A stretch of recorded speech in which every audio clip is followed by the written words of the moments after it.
नमस्कार साथियों, आप सभी का आपके YouTube चैनल सनातन धारा में बहुत बहुत स्वागत है।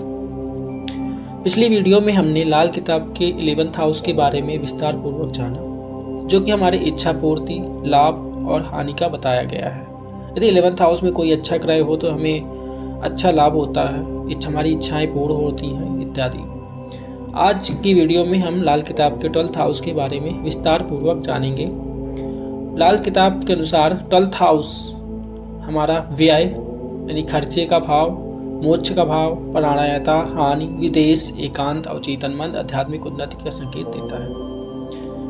इसे जीवन के अंतिम चरण माना जाता है, इसलिए यह भौतिक संसार से मुक्ति और उससे दूसरी दूरी का भाव का माना जाता है। यानी हम इस भाव सागर से मोक्ष मुक्ति मिलेगी हमें या नहीं मिलेगी, हम दोबारा जन्म लेंगे या नहीं लेंगे, ये भी चीजें हम लाल किताब के 12th हाउस से देखते हैं। लाल किताब से यहाँ पर लिखा है मोक्ष।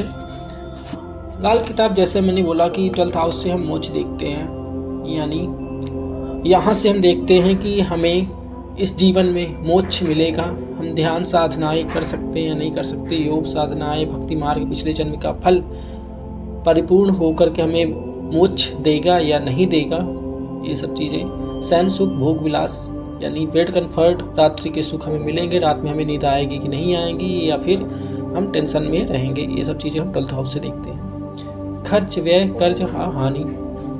12th हाउस से हम देखते हैं कि हमें कितना खर्च होगा, अनावश्यक खर्च होंगे या नहीं होंगे, ब्याज कितना होगा, कर्ज हमारे ऊपर होगा या नहीं होगा, हमें हानि होगी या नहीं होगी, हम लोन लेंगे या नहीं लेंगे इत्यादि का, हमें किसी से लोन लेना पड़ेगा या नहीं लेना पड़ेगा, ये 12th हाउस से हम देखते हैं।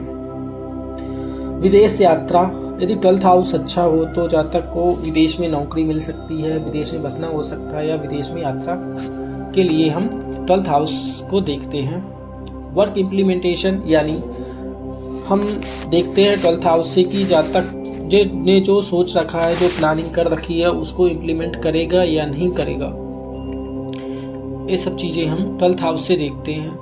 12th हाउस से में और सारी चीज़ें देख सकते हैं, जैसे कि नुकसान, एकांत, लगाव, अवचेतन मन, आध्यात्मिकता और इत्यादि। यहाँ से हम जेल खाना, हॉस्पिटलाइजेशन इत्यादि को भी देखते हैं।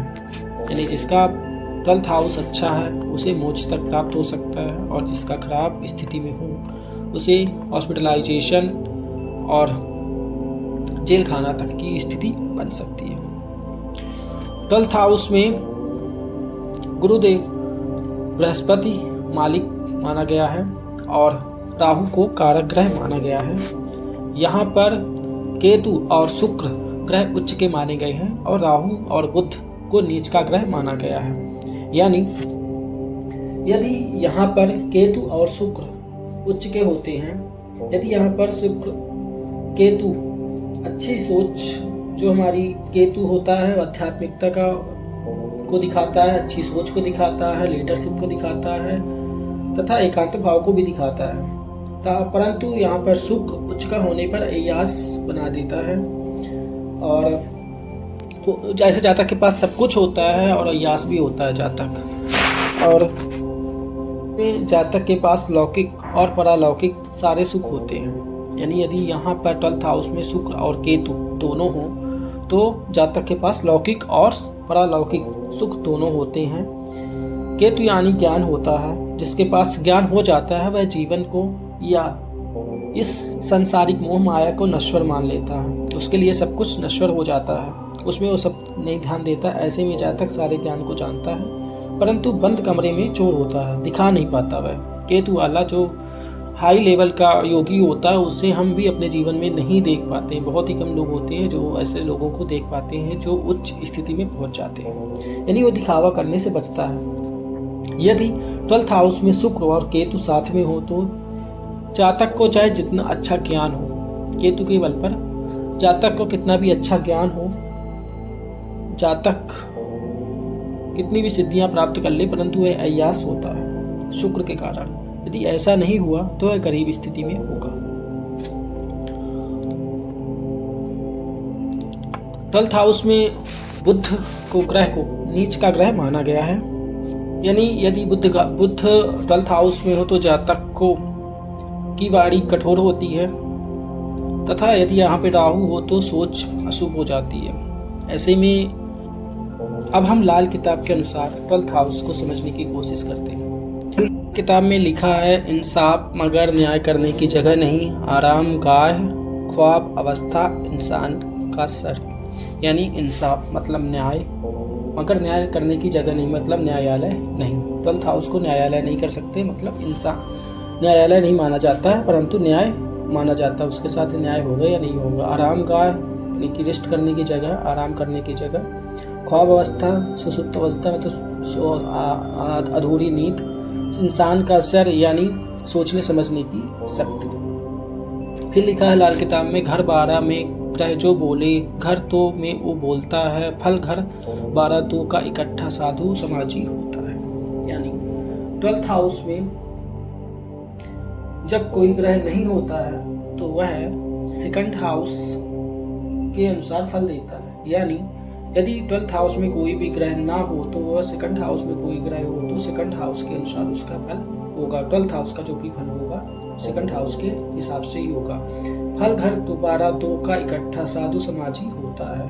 यानी यदि 2nd और 12th हाउस में भी कोई ग्रह ना हो तो फिर केतु जैसा कुंडली में होगा, जातक की जन्म पत्री में जैसा भी कुंडली में टेवा में होगा तो वह केतु के अनुसार फल देगा। केतु अच्छा है तो 12th हाउस अच्छा फल देगा, और यदि केतु खराब स्थिति में है तो 12th हाउस अशुभ परिणाम दे सकता है। एक जन्म से दूजा शुरू हो, 12 जहान होता हो।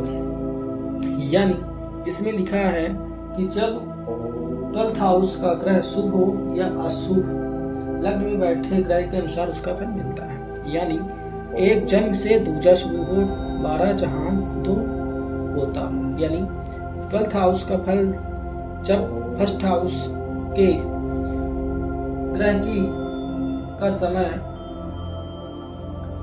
खत्म हो जाता है तो उसके बाद 12th हाउस का फल मिलने लगता है। लग्न में बैठा हुआ ग्रह जो भी होगा उसके उम्र के बाद से। यदि 1st और 12th हाउस में कोई ग्रह ना हो तो केतु आखिरी निर्णायक होगा, और यदि 2nd हाउस में कोई ग्रह हो तो, यानी लग्न में और 12वें घर में कोई भी ग्रह ना हो तो आखिरी निर्णायक केतु होगा। केतु जैसा होगा वैसा फल मिलेगा यदि 2nd हाउस में कोई ग्रह ना हो। परंतु यदि 2nd हाउस भी खाली हो तो, और 1st और 12th हाउस भी खाली हो तो चंद्र कुंडली में जैसी स्थिति में होगा वैसा ही फल देगा। सुख दौलत और सांस आखिरी हुक्म विधाता होता। इसमें भी वही चीज लिखा है कि जो हमें सुख मिलता है, दौलत मिलती है, हमारी सांसें कितनी होंगी, ये सब ऊपर वाला ईश्वर ही डिसाइड करता है, उसके अनुसार ही ये चीजें मिलती हैं। 12th हाउस से संबंधित ग्रह अगर शुभ हो तो उसकी जितनी वस्तुएं स्थापित उतना लाभ मिलता है। यानी यदि 12th हाउस अच्छा है तो उसकी वस्तुओं को स्थापित करना चाहिए, यदि नहीं है तो उसे नहीं करना चाहिए, और यदि शुभ है तो उससे रिलेटेड रिश्तेदारों के साथ काम करने से भी लाभ प्राप्त होता है। जैसे सूर्य पिता खानदान, चंद्रमाता मासी मामा, बुध भाई बहन मित्र, गुरु दादा दादी गुरु, शुक्र जो होता है जीवन साथी होता है, प्रेमिका होता है, प्रेमी होता है, शनि चाचा भैंस कौवा, राहु ससुराल पक्ष होता है, केतु साला फूफा बहनोई भांजा औलाद को माना जाता है। फिर आगे लाल किताब में लिखा है, जन्म कुंडली के तमाम ग्रहों की अपील खाना नंबर 12 से होगी। यानी 12 का पहला आखिरी फैसला होगा। यानी जन्म कुंडली का अंतिम फैसला जो होगा 12th हाउस से ही देखा जाएगा। अगर खाना नंबर 12 के लिए खुद अपनी अपील की जरूरत हो तो खाना नंबर 2nd का फैसला सबसे आखिरी होगा। यदि पूरी कुंडली के यदि हमें देखना है, आखिरी परिणाम देखना है तो 12th हाउस से देखेंगे, परंतु यदि 12th हाउस का परिणाम देखना है तो 2nd हाउस से हम देखेंगे। अमूमन खाना नंबर 11 एक दुनियावी हकीम अब खाना नंबर कुंडली का राजा होता है, मगर 12 के लिए खाना नंबर 1 के ग्रह की उम्र मसलन, फिर यहाँ पे लिखा है कि ग्रहों के उम्र बताई गई है। जैसे सूर्य की 22 साल, तमाम ग्रह का अधिकार हालात के लिए। तो 7th हाउस यदि शुभ हो तो डेली इनकम अच्छी होती है। 2nd व 6th में दुश्मन ग्रह हो तो 7th हाउस खराब हो जाता है। घर में यदि कितने होंगे, सुख कितने होंगे, कितना मिलेगा, ये सब चीज़ें हम 6th हाउस से ही देखते हैं। 8th हाउस यदि खराब ग्रह हो तो मृत्यु, 1st हाउस से जातक कितना अच्छा होगा, 2nd हाउस से अंग, वाणी, 9th हाउस से बुजुर्गों की स्थिति, घर के 9th हाउस से में यदि बुरा मंगल हो तो 13 से 15 के बीच में चाचा या भाई से लड़ाई हो सकती है यदि बुरा हो तो। 4th हाउस का ग्रह कितना फालतू धन देगा 10th हाउस से डिसाइड करते हैं। यदि 10th हाउस में कोई ग्रह है और 4th हाउस में नहीं है तो वह समस्या, रोजगार में समस्या लाता है। आखिरी बीमारी 3rd हाउस से व माया का खराब 12th हाउस से देखा जाता है। 1, 7, 9, 11 हाउस में जो भी ग्रह होंगे किसी एक का वक्त आने पर, अच्छा आने पर, 1, 7, 9, 11 में जो भी ग्रह होंगे किसी एक ग्रह के अच्छा समय आने पर सारे ग्रह अपना अपना अच्छा परिणाम दे सकते हैं, परंतु यदि अशुभ हो तो वह बुरा परिणाम भी दे सकते हैं। खाना नंबर 12 के ग्रह संबंधित रिश्तेदार टेवा आराम पेश करने वाले के संबंध में ताल्लुक में खुदाई ताल्लुक का मालिक होगा, जिसके बाद उस ग्रह की संबंधित चीज कायम करने से सुख सागर होगा। जैसे बृहस्पति खाना नंबर 12 हो तो पिता बाबा जिंदा होने के वक्त तक टेवे वाले की रात हमेशा आराम से गुजरेगी, परंतु उनकी मृत्यु के बाद बृहस्पति की वस्तुएं रात के वक्त रखना आराम देगा। यानी 12th हाउस में वही बृहस्पति को स्थापित करना यदि बृहस्पति है तो। खाना नंबर 8 मंदा तो खाना नंबर 2 खाली हो तो खाना नंबर 12 आदि खाना नंबर 8 दोनों घरों में ऐसे ग्रहों इकट्ठे होने पर मंदे हो जाएं तो मंदिर में पूजा पाठ या वगैरह के लिए जाने की बजाय मंदिर से दूर ही रहना चाहिए। 8-12 की मंदिर टक्कर घर जैसे बुध 8 शनि 12 लड़कियों की बिनाई दृष्टि बर्बाद जब पाप जातक मंदिर में जाए। इसमें ये लिखा है 2, 3, 6 कोई ग्रह हो तो रिसर्चर होता है, चाल चलन उत्तम होता है, दूसरे को दुख नहीं देता इत्यादि। 2nd व 8th हाउस में कोई ना कोई ग्रह, 2 ग्रह हो तो गहराई की बात चुटकियों में सोचने वाला इत्यादि। ये वही चीजें कि चौथी अवस्था, 1st अवस्था जो होती है वहाँ से 1 से 25 साल तक की होती है। 1 से 3 तक के जो हाउस होते हैं उसमें 1st अवस्था दी जाती है। 4th से 6th हाउस जो होती है 25 से 85 ईयर की। 2nd अवस्था 50 से 75 ईयर्स जो होती है वहाँ से 7th और 9th हाउस को देखा जाता है। 3rd अवस्था और आखिरी अवस्था जो होती है 75 साल से ऊपर 10th और 12th हाउस तक को देखा जाता है। भारी ग्रह होने पर राशि के स्वामी को लेते हैं। तो ये रही 12th हाउस की डिटेल्ड एनालिसिस। इसमें